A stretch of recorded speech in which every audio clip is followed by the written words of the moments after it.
violist and explain a little how we came up with tonight's program.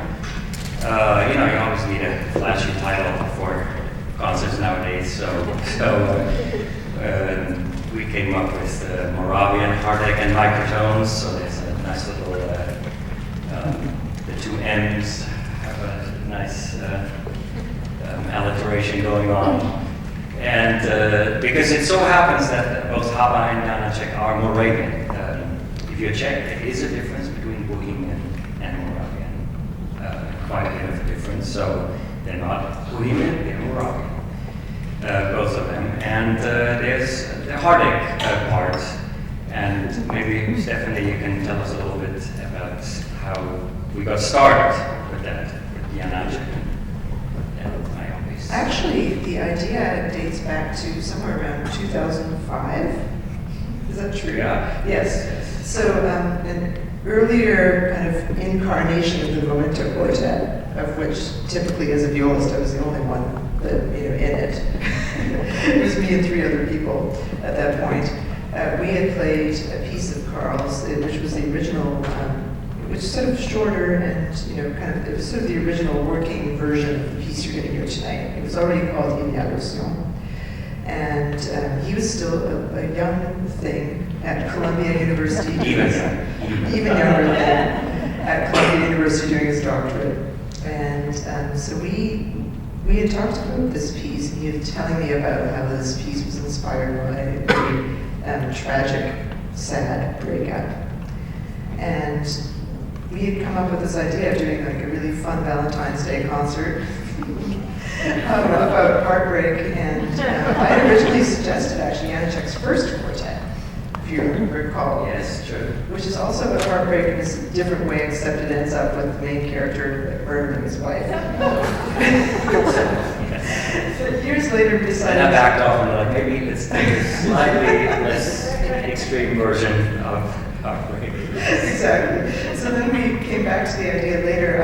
I decided to program this piece this past October. We have an annual Momenta festival. So actually, if any of you guys want to sign, there isn't an email list, but we can make one. We can tell you about our festival. We do it every October. It's in 2 different venues. Often it's at Tenby and it's in the American Society. I decided that I would finally, after almost 10 years, but that's like more than 10 years, let's make this thing happen. And I programmed this piece, and I could have put Janáček with it because we'd already programmed it before, but combined it with other pieces, including the Liebestod from Tristan und Isolde, that had to do with like loss of love in music. Exactly. Yeah. And then here, since some time has passed since then, we are finally able to bring it back to the original idea that it's paired with Janáček, because the second quartet, subtitled Intimate Letters, is really a classic of not so much heartbreak as unrequited love, because Janáček has still a young at heart, but not on paper such a young composer. Fell in love with a married woman by the name of Kamila Sneslova. Well, we'll talk about that later, right before we hear that piece. But his second string quartet is all about that relationship that never actually became an intimate relationship, but was very, very inspiring to him. And we'll hear more about that later. In my own piece, so that is the. I'll just switch on over to my piece now. So that's the heartache part, and the microtonal part, because we were thinking, okay, so we have the Janáček, and then what else can we pair with these 2 pieces? And of course, it should be Czech. And I've always been a big fan of Alois Hába because of his pioneering work in microtonal music. So Emily already mentioned that his quartet that you just heard is in quarter tones. So if you imagine the keyboard of the piano, those are semitones or half steps. And then you imagine another full set of another keyboard where each half step has another pitch in between. So you would need an entire second keyboard, and actually Hába developed a quarter-tone piano that exists, right? It sits in Prague, I think. So he spent a lot of time building an actual piano that has so you have to have twice as many keys and strings. And of course, the fun part will be to work out the coloring of the keys, right? Because that means it's not only black and white, but you need, either they need to be shorter or have a different color. So anyway, he put a lot of effort into that. That would be, just dividing every half step one more time. But there's also other ways, and he also wrote pieces in other microtonal systems, including what is generally referred to as he calls it fifth tone scale, but it's rather a 31-tone scale. So you divide the octave into 31 pitches. And that brings us back to actually older music, because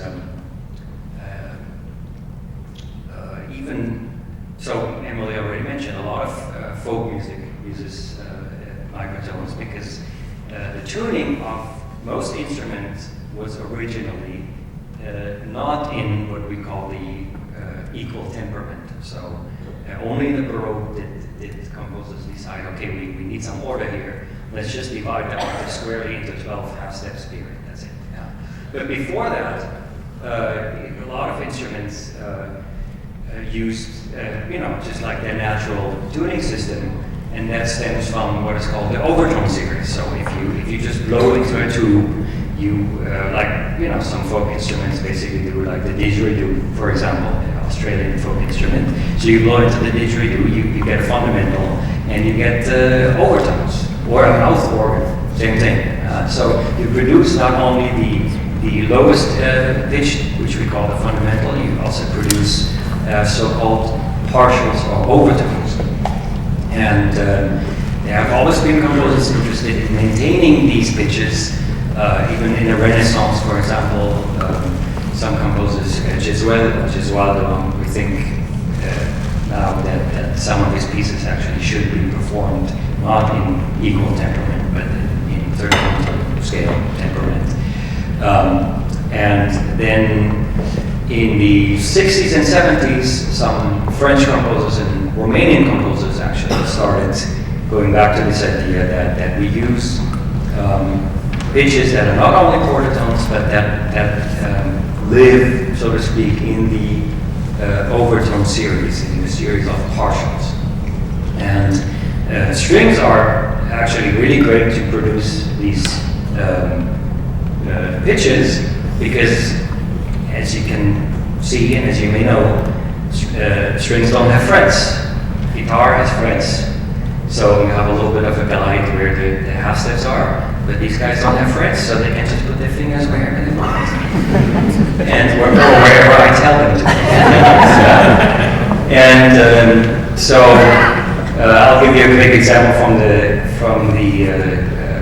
I won't give it away, somewhere in the piece where we have an open C, so we have the lowest available pitches actually in this ensemble, the low C string on the cello and the low C string on the viola, and so they don't need their fingers at all, and because it's an open string, but they're going to play with what is called overpressure, so they're going to apply more pressure than they learned back in conservatory.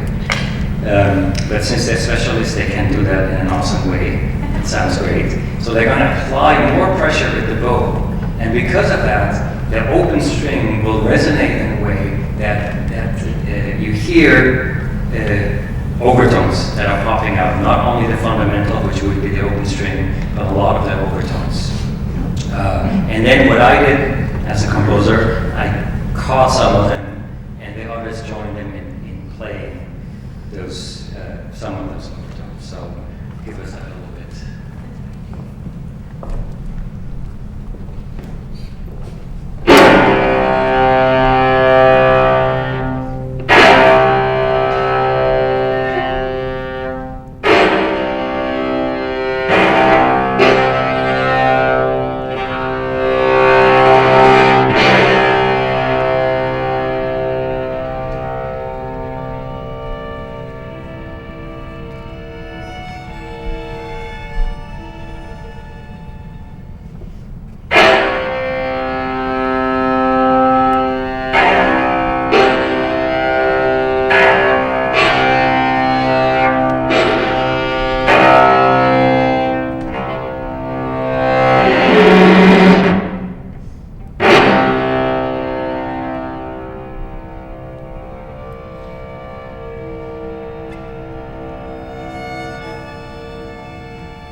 you know, very basic overtone series where you have the open strings, and then to the overpressure you already have some of the overtones hopping out, so to speak. These guys are catching them.